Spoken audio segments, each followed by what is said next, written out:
Olá, irmãos, saúde cada um de vocês, com a graça e a paz do nosso Senhor Jesus Cristo, amém? Meu nome é Miriam Anitta, estou aqui para estudarmos juntinhos um texto do irmão Cláudio Souza, cujo nome é o Chamado de Jesus. E esse texto foi escrito por Manancial, que é um devocional diário produzido pela União Feminina Missionária Batista do Brasil, que oferece meditações baseadas na Palavra de Deus, uma para cada dia do ano. Então, a leitura do manancial, quando a gente estuda o manancial ou sozinho ou separado, a gente acaba sendo inspirado, exortado e edificado. Isso promove nosso crescimento cristão e engajamento com a missão de Deus. Eu não escrevi o texto, nem ajudei a escrever, por isso que eu vou contar para os irmãos aquilo que eu entendi. Então, vamos orar, pedir ao Senhor que nos oriente. Senhor Jesus, nós te agradecemos o privilégio de estudarmos a Tua Palavra, que ela possa realmente falar no nosso coração e que nós possamos compreender e aplicar aquilo que Tu tens para nós. É o que pedimos, em nome de Jesus Cristo. Amém. Bom, irmãos, então vamos lá. Nossa leitura bíblica está em João 1, 35 a 42. E diz assim, eu não o conhecia.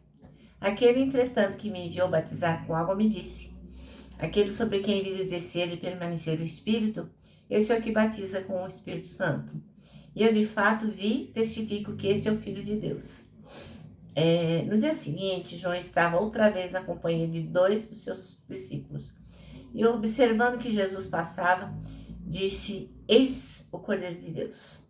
Os 2 discípulos ouviram o que ele falou e se tornaram seguidores de Jesus.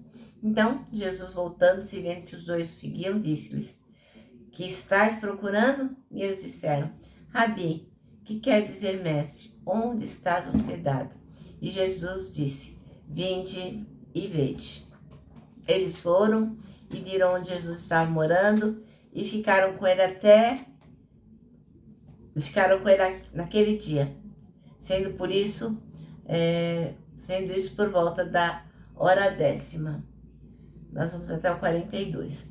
Um dos 2 que ouviram João falar e seguiram a Jesus era André, irmão de Simão e Pedro. Ele primeiro procurou seu próprio irmão, Simão, e lhe disse, encontramos o Messias, que quer dizer o Cristo. E ele o levou a Jesus. Quando Jesus olhou para ele, disse, tu és Simão, filho de João, tu serás chamado Cefas, que quer dizer rocha. Então é aqui que a nossa leitura acaba, tá bem? Bom, então o nosso texto chama-se O Chamado de Jesus. E o versículo escolhido é o 42, que diz, e o levou a Jesus, e Jesus olhou para ele e disse, você é Simão, filho de João, mas agora será chamado Cefas, que quer dizer Pedro. Bom, André ficou tão impactado por conhecer Jesus, pelo poder dele, que assim, foi correndo avisar o irmão dele, né? Falou, Pedro, vem ver. Desculpa, irmãos. Pedro, vem ver Jesus. Vamos nos encontrar com ele.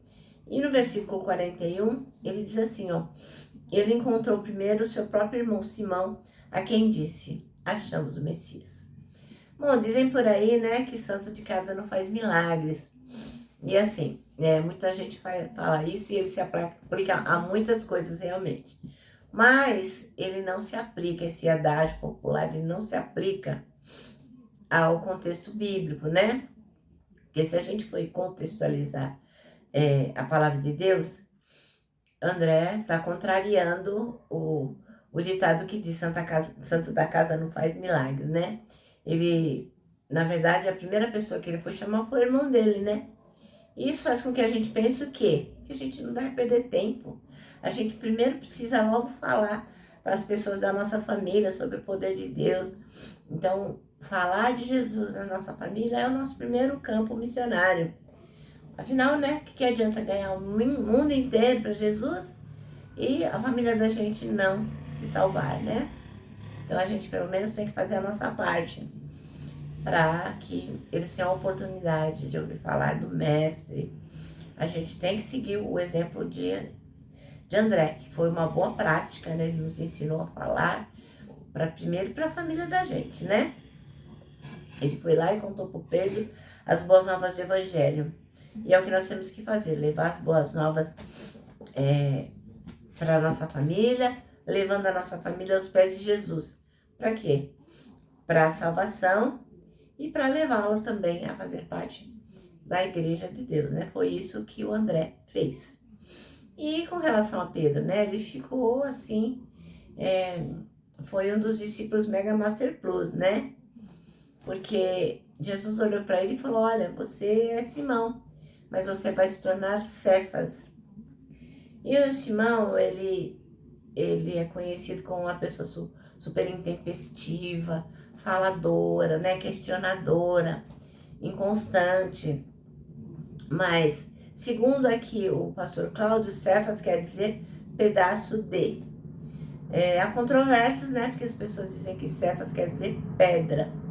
Mas, enfim, o importante é que a parte integrante da família de Jesus Cristo era Pedro, que ou significava pedaço de, ou uma pedra, mas seria uma pedra que iria ajudar na igreja, né, de Jesus. Então, Pedro agora teria uma nova natureza, ia andar com Jesus em espírito e não ia andar mais na carne, que agora ele estava transformado.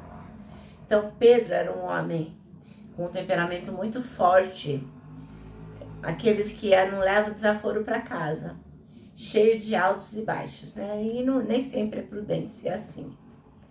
Às vezes é melhor ser feliz do que ter razão. Mas quando Jesus olhou para Pedro, aquele olhar foi assim, uma coisa que fisgou Pedro, foi um negócio assim incrível. A palavra usada no original, segundo aqui o pastor Cláudio Souza, traz a ideia de um olhar que não se limita a algo superficial, uma coisa bem profunda, um olhar penetrante. Então Jesus não enxergou em Pedro apenas o que ele era, né? Um homem intempestivo, questionador, cheio de querendo resolver as coisas, né?